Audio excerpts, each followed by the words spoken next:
Como é que vocês estão, gente? Como é que vocês estão, gente? Eu tenho certeza que muitas pessoas estão aqui nessa noite porque vieram receber irmãos, amigos, filhos e filhas que passaram esse final de semana no Amós. Irmãos, é muito interessante porque foi um mover sobrenatural da graça de Deus. Nós vimos com os nossos olhos pessoas sendo curadas fisicamente. Nós vimos pessoas terem uma experiência tão profunda com Deus e se entregarem de uma forma que elas nunca tinham feito. Nós vimos casamentos sendo restaurados. E eu confesso que enquanto um casal estava ali se abraçando, de alguma forma abrindo um coração um para o outro, logo veio na minha mente uma frase: graças a Deus, a graça é injusta. Graças a Deus, a graça não leva em consideração aquilo que nós fizemos. Isso pode escandalizar algumas pessoas. Quando a gente ouve um testemunho igual a esse, de um homem que escarneceu a vida toda do Evangelho, mas no último momento, no seu leito de morte, de repente, ele resolve de alguma forma abrir o seu coração. Irmãos, todas as vezes que nós abrimos os nossos corações, todas as vezes que nós damos a oportunidade para esse Jesus invadir a nossa vida, Ele está sempre disponível. Que loucura! Tinha que ser mais difícil, tinha que ser algo mais lógico. Afinal, eu estou há tantos anos no caminho do Senhor. E às vezes eu olho pessoas experimentando uma dose dessa graça que eu nunca tive a oportunidade de experimentar. É uma loucura ver pessoas chegando totalmente quebradas, totalmente machucadas. De repente Deus pega, restaura, e agora aquilo que foi motivo de vergonha, aquele que sofreu por ter abandonado essa verdade, é um canal onde a própria graça flui através da vida dele. Como explicar essa graça? Como explicar esse Deus? Os religiosos ficam loucos e eles tentam de alguma forma entender qual é essa ligação que Jesus tem com os pecadores. Nós vamos ver em toda a trajetória terrena de Jesus, ele tendo embates terríveis com os religiosos. Nós vamos ver Jesus, através de parábolas, mostrando para eles as verdades do reino dos céus. E o que mais deixava esses homens confusos é porque, de alguma forma, eles se achavam especiais, merecedores. Eles guardavam as leis, eles prezavam pelos bons costumes, eles externavam de todas as formas uma bondade que estava totalmente ligada a um reconhecimento próprio. E quando o Messias vem, ele vai de encontro às pessoas que estão na margem da sociedade. Ele vai de encontro às pessoas que são consideradas impuras, amaldiçoadas. Isso é injusto. Ele tinha que olhar para os bons. Ele tinha que olhar para aqueles que não dão trabalho. Mas Jesus resolveu olhar para mim e para você. Jesus resolveu olhar para essas pessoas que reconhecem o quanto precisam de um libertador que salvem eles. Sabe de quem? Eles mesmos. No mundo, nós temos 3 inimigos ferozes. O primeiro inimigo, você não vai conseguir derrotar. Ele já foi derrotado, mas você vai ter que resistir. O primeiro inimigo é Satanás, que tenta de todas as formas te matar, roubar ou te destruir. ele já foi vencido. E todas as vezes que nós estamos em Deus, todas as vezes que nós estamos com a vida num caminho de obediência, nós temos forças para resistir. E todas as vezes que nós resistimos, o que ele faz? Ele foge. O segundo grande inimigo que nós temos é o sistema mundano. Um sistema que tenta, de todas as formas, desconfigurar aquilo que nós acreditamos, descaracterizar a nossa fé, nos colocar em um molde, em um padrão, onde nós vamos viver aquilo que nós somos manipulados a fazer. E o terceiro inimigo, e talvez esse seja o mais feroz, porque o diabo, Jesus venceu. O sistema mundano, nele, nós vencemos. Mas o terceiro inimigo somos nós mesmos. E nós temos que vencer. Nós temos que ter a capacidade para olhar para aquilo que nós estamos fazendo ou nos tornando e entender que se continuarmos vivendo a vida do jeito que nós acreditamos, provavelmente nós viveremos um caminho onde o final vai ser de destruição e de morte. E quando nós chegamos nesse entendimento, quando nós percebemos que nós não somos dignos dessa graça, é nesse momento que ela nos absorve. É nesse momento que Jesus usa a sua justiça para que agora eu possa viver uma vida não baseada naquilo que eu tenho vontade, mas uma vida baseada nos princípios que Ele mesmo estabeleceu. Afinal, Ele não veio chamar os bons, Ele não veio chamar os justos, Ele veio chamar os pecadores ao arrependimento. Ele veio para que, de alguma forma, eu tivesse a capacidade de olhar para mim. E a partir desse entendimento do quanto eu me faço mal, eu olhasse para Ele. No intervalo entre os dois cultos, eu estava ali com o pastor Caleb.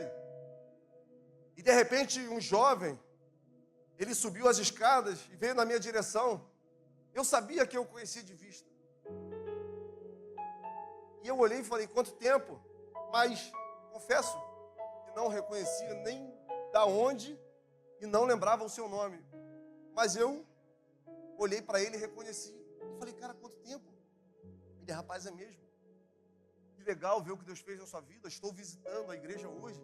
Um amigo me convidou e eu estava ali sentado e gostei muito. Eu quero voltar outras vezes a frequentar. E eu falei com ele, mas você quer voltar para frequentar?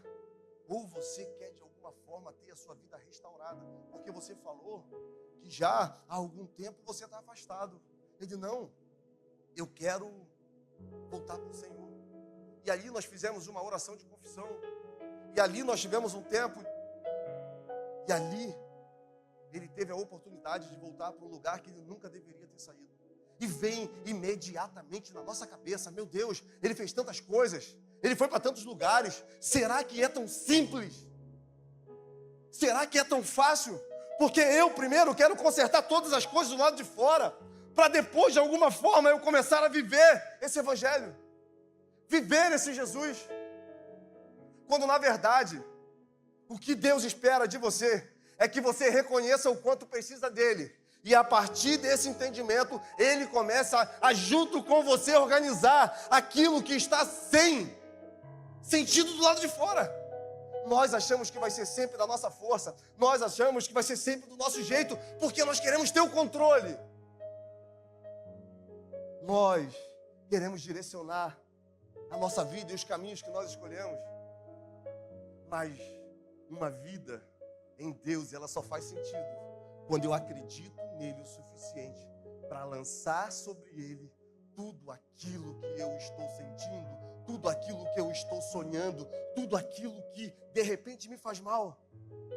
E foi isso que essas pessoas viveram nesse final de semana.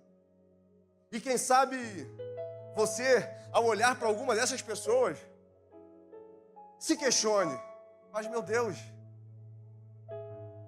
será que agora realmente ele ou ela vai conseguir ter uma nova vida? Será que realmente esse casamento vai ser restaurado? Porque eu já vi isso acontecer tantas vezes. O que vai fazer com que essa decisão de hoje seja diferente? Uma coisa. Eles reconheceram o quanto precisam dessa graça na vida deles. Eles reconheceram o quanto precisa que Jesus continue guiando os seus passos. Esse é o Evangelho do Reino de Deus. No livro de Lucas, no capítulo 4, sábado pela manhã, Jesus entra numa sinagoga, ele pega um rolo, um pergaminho, um livro, como você preferir. Ele abre no capítulo 61 do livro de Isaías, onde está escrito assim: o Espírito de Deus está sobre mim, porque ele me chamou para pregar as boas novas aos pobres de espírito, para libertar os cativos, para dar vista aos cegos, libertar os oprimidos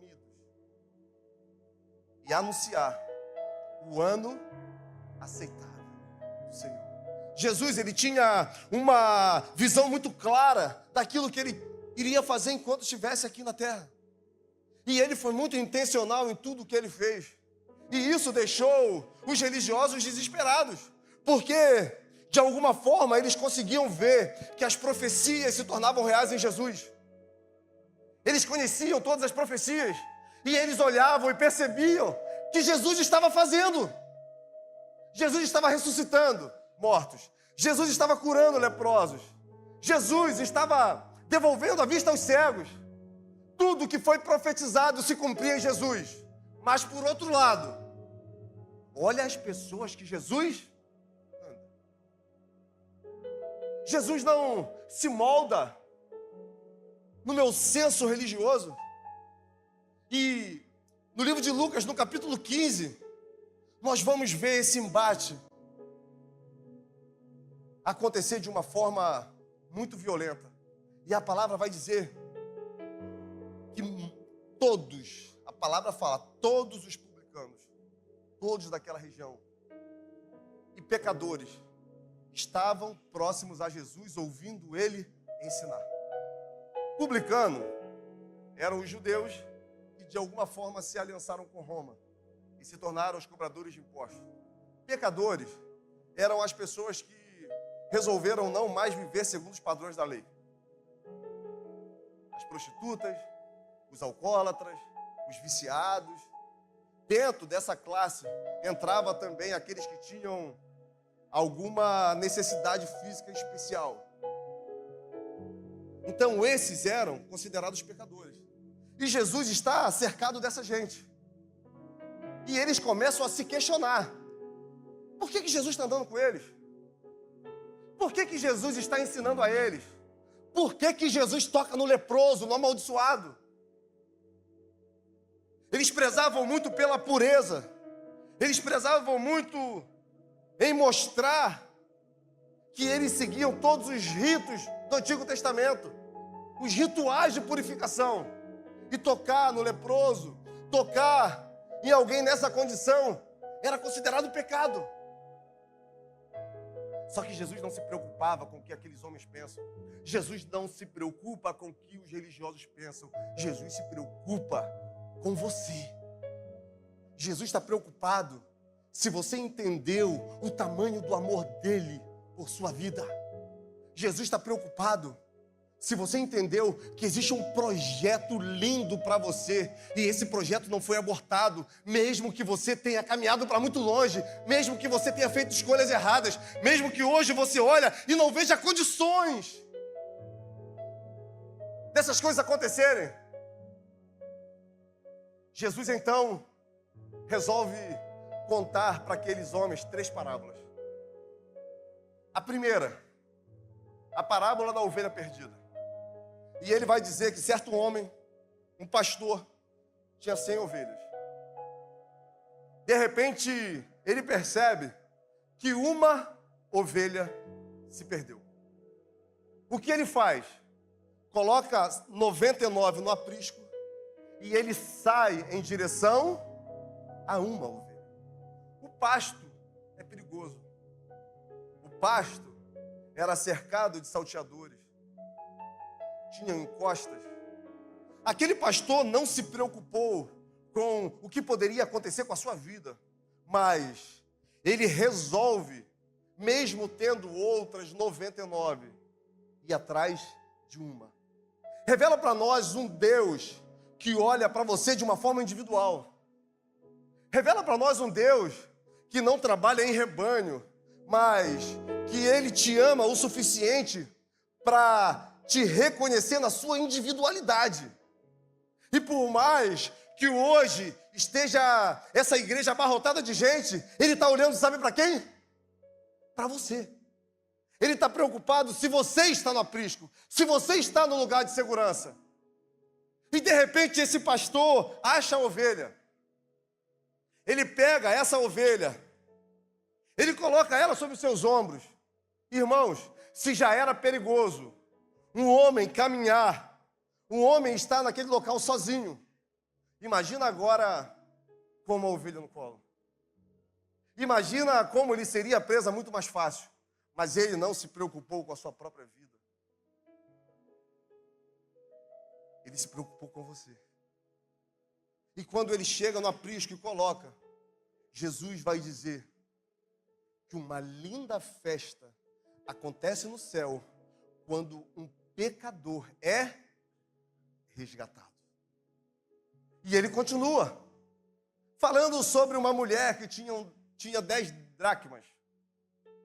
E no momento de descuido, ela perdeu uma dracma. Ela tem ainda 9, mas quando ela percebe que uma estava sumida, ela começa a arrumar a casa. Amamos em ter momentos na sua presença. Nós nos acostumamos em vir aqui e nos PGs, e a nossa relação com Ele é apenas uma relação circunstancial. Quando eu estou dentro desse movimento, eu me relaciono. Mas esse Jesus, ele se preocupa com você. Mesmo que todos os outros aqui estejam adorando, mesmo que todos os outros estejam orando, entregando aquilo que ele merece, dentro do coração ainda falta uma pessoa. E essa pessoa, sabe quem? É você. Ele não quer que você se acostume com a presença dele. Ele quer que você desfrute dessa presença. Ele quer que você viva o que nós vivemos esse final de semana. Porque o sítio que nós fizemos o Amós, nesse momento, está com as portas fechadas. Todas as luzes estão apagadas. Mas o Deus que nós experimentamos lá é o mesmo Deus que está aqui. E é o mesmo Deus que vai com a gente até os nossos lares. Nós não podemos nos acostumar. Nós temos que desfrutar. E aí, Jesus conta a última parábola, que é considerada a rainha das parábolas. Que é considerada a parábola mais especial, a mais lida, quem sabe a mais pregada. A parábola do filho, um jovem que tinha tudo. Um jovem que tinha servos. Um jovem que tinha um pai que o amava. Na tradição judaica, era comum um pai dar a herança ao filho antes dele morrer. Abraão deu a Isaac. Ele podia, por livre e espontânea vontade, repartir aquilo que ele tinha. O que não era comum era o filho solicitar ao pai a herança. Aí, ele já quebra um princípio. Por quê? Porque, na verdade, ele entende que a vida do pai já não tem mais valor. Ele já não precisa mais da presença desse pai. O que ele precisa é que o pai dê a ele o que ele precisa, o que ele quer. E esse jovem pede a herança. E a palavra vai dizer que, de bom grado, o pai entrega. Quando o pai entrega, esse jovem resolve vagar para longe. Irmãos, quantos de nós aqui já vivemos experiências profundas com Deus? Quantos de nós aqui conhecemos esse Deus de uma forma muito pessoal? Porque Ele já fez coisas nas nossas vidas que são difíceis de esquecer. Mas mesmo assim, nós resolvemos pegar tudo e ir para longe. E resolvemos viver a nossa vida. E resolvemos desfrutar dos prazeres. E resolvemos gastar aquilo que não foi a gente que conquistou, mas foi o próprio pai. E o jovem começa a gastar. Amigos começa a cercá-lo. Todas as vezes que nós temos algo material para oferecer para as pessoas, nós vamos estar rodeados de pessoas que vão querer de alguma forma usufruir daquilo que a gente tem. Diferente do pai que quer entregar e se relacionar, essas pessoas querem usufruir. E ele usufruiu com prazeres, bebidas, mulheres. E a palavra vai dizer que em determinado momento veio uma grande fome. E quando essa fome chegou, esse jovem percebeu que tudo aquilo que ele tinha para se manter no tempo difícil que ele estava enfrentando, ele já tinha gastado, ele já tinha perdido. Então, ele resolve arrumar algo que tente ocupar o lugar do pai na vida dele. Ele tenta arrumar um lugar para que de alguma forma ele se alimente. O que ele tinha de graça, agora ele está tendo que trabalhar para conseguir. Só que não era apenas trabalhar. Era trabalhar cuidando de porcos. E a palavra vai dizer que ele estava ali, irmãos, automaticamente, no momento que esse jovem começa a trabalhar com porco, que é considerado um animal impuro, o que é que esse jovem se torna? Um impuro. O que não é digno mais de estar na presença dos religiosos. O que não é digno mais de ser tocado. Ele já no fundo do poço, o porco não servia para nada, não podia ser sacrificado, não podia ser tocado. Agora, além de trabalhar com os porcos, ele tem que se alimentar daquela comida. Com os farelos, com as sobras. E ali, no meio daquele fedor, trabalhando com lavagem, ali ele tem uma ideia. Se eu somente voltar para a casa do meu pai, porque lá, até os trabalhadores têm comida. Até os trabalhadores vivem melhor do que eu. E ele prega para si. Só que ele tem uma questão que ele tem que resolver. Por quê? Porque ele sabia que não era mais digno de estar onde? Ele não era mais digno de estar na presença do pai. Ele era impuro. Ele estava sujo. Ele estava fedendo. Ele sabia que o pai tinha todo o direito de não recebê-lo. Por isso ele pensa, eu vou voltar. Mas eu vou me tornar um dos seus servos. Eu vou me tornar um trabalhador desse meu pai. Eu vou pelo menos garantir ali as minhas necessidades básicas. E ele vai. E quando ele chega perto da propriedade do pai, ele percebe que o pai não está dentro de casa. Onde que o pai está? O esperando. E ele chega com os seus questionamentos, ele chega com as suas desculpas, ele começa a dizer, pequei contra os céus, pequei contra ti, já não sou digno mais de ser chamado. O pai não deixou nem ele acabar de falar. Ele já virou para os servos e disse, olha, pega uma roupa nova. Vamos trocar as vestes dele. Quando está na presença do pai, as vestes ficam limpas. Quando estão na presença do pai, as vestes são trocadas. Aquilo que foi vergonha, aquilo que foi dor, aquilo que era maldição, aquilo que tornava impuro, agora é substituído por uma veste limpa. Pega um anel. Porque, por mais que ele tenha ido para longe, aqui nessa casa, ele tem um lugar. E esse lugar é o lugar de... O pai nunca vai tratar um filho como servo. O pai vai sempre amar o filho como filho. Prepara um banquete, mate um animal. Vamos dar uma grande festa. E aí, a palavra vai dizer que acontece uma grande festa no céu quando um pecador se arrepende do seu pecado.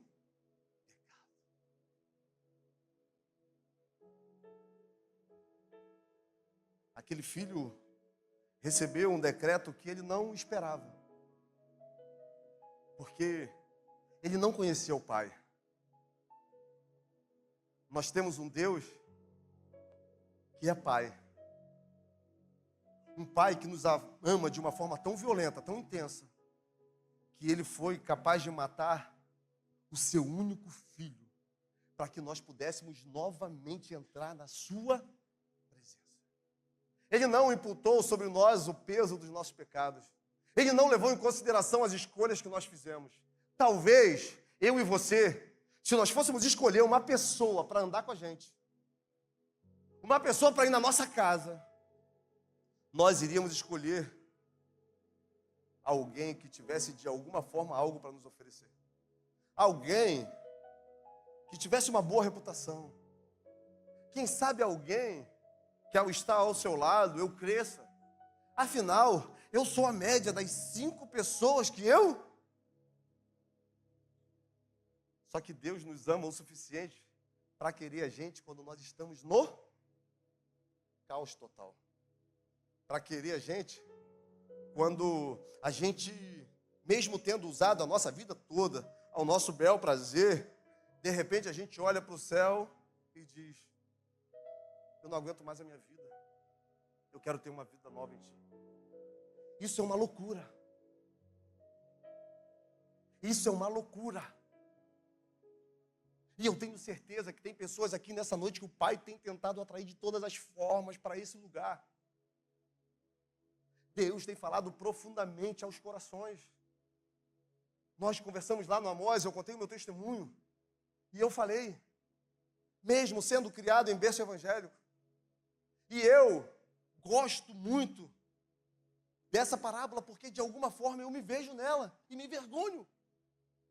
Porque eu conhecia Jesus. Eu já tinha tido experiências de cura com Ele. Eu já tinha ouvido os milagres que Ele tinha feito na minha vida. Só que em determinado momento eu olhei e falei, mesmo Ele fazendo isso tudo, eu nunca vou ser o que Ele quer. Não tem jeito. E resolvi ir embora. E durante 10 anos, eu gastei aquilo que o Pai me deu. E quando eu não tinha mais nada para oferecer, dentro de uma boate, embriagado, eu ouço uma voz sussurrar no meu ouvido: eu renovo todas as coisas. Calma aí, mas pastor, você estava dentro de uma boate. Não é sobre mim, é sobre o meu Pai. Eu queria te convidar a ficar de pé nesse momento.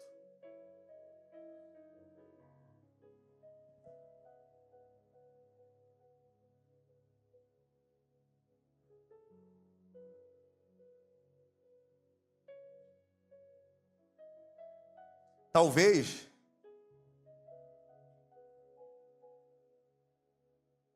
você se questione, mas na minha vida não é possível. Ele faz na história de outras pessoas. Eu acredito que o que mais deixava os religiosos confusos era que Jesus estava fazendo uma revolução. Não só em Israel, em toda a terra.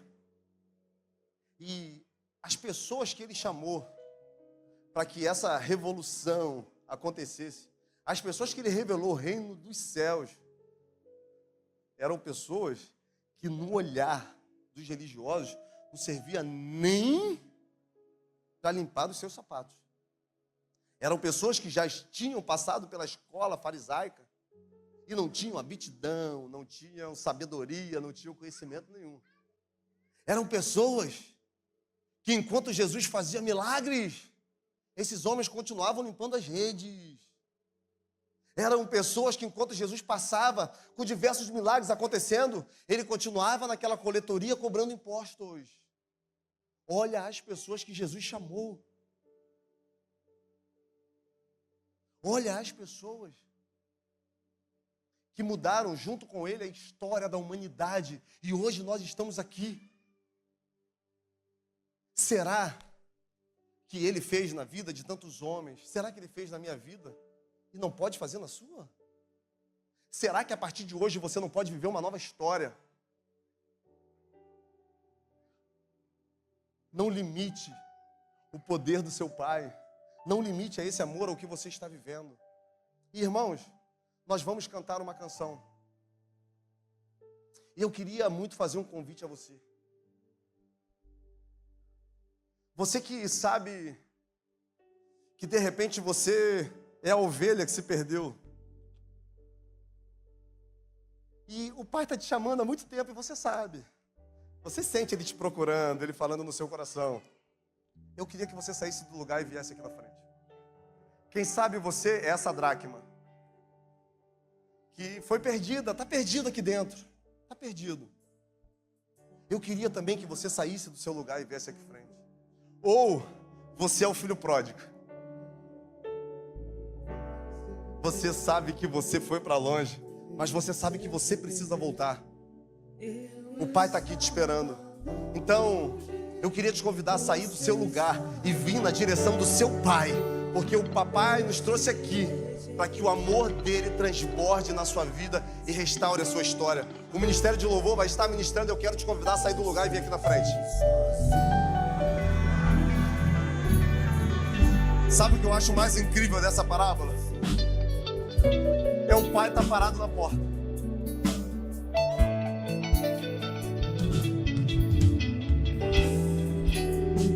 A gente pode achar que é coincidência. O pai naquele momento está ali. Mas sabe, o pai sempre soube onde o filho estava. O pai sempre olhou. E o pai sempre esteve de braços abertos. Talvez igual eu, você está aí resistindo. Eu lembro que em outubro de 2023, eu entrei numa igreja e a palavra já não tinha muito efeito dentro de mim. De repente, um jovem sentou na minha frente e estava escrito assim na camisa dele: eu não vim chamar o justo, eu vim chamar os pecadores ao arrependimento.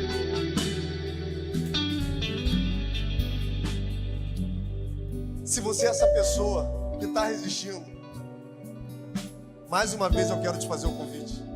Sai do seu lugar. Já tem pessoas aqui se derramando. Só falta você. Você vai resistir até quando? E eu sinto muito no meu espírito que tem uma pessoa aqui. E os nossos irmãos vão fazer mais uma vez essa canção. E eu estou te esperando aqui junto do seu pai. E depois nós vamos orar. Aí sabe o que Jesus vai falar no final dessa parábola? Que uma grande festa no céu acontece quando um pecador se arrepende dos seus pecados. É o único lugar da Bíblia que fala em festa dos céus. Eu queria te convidar como igreja a festejar aqui também.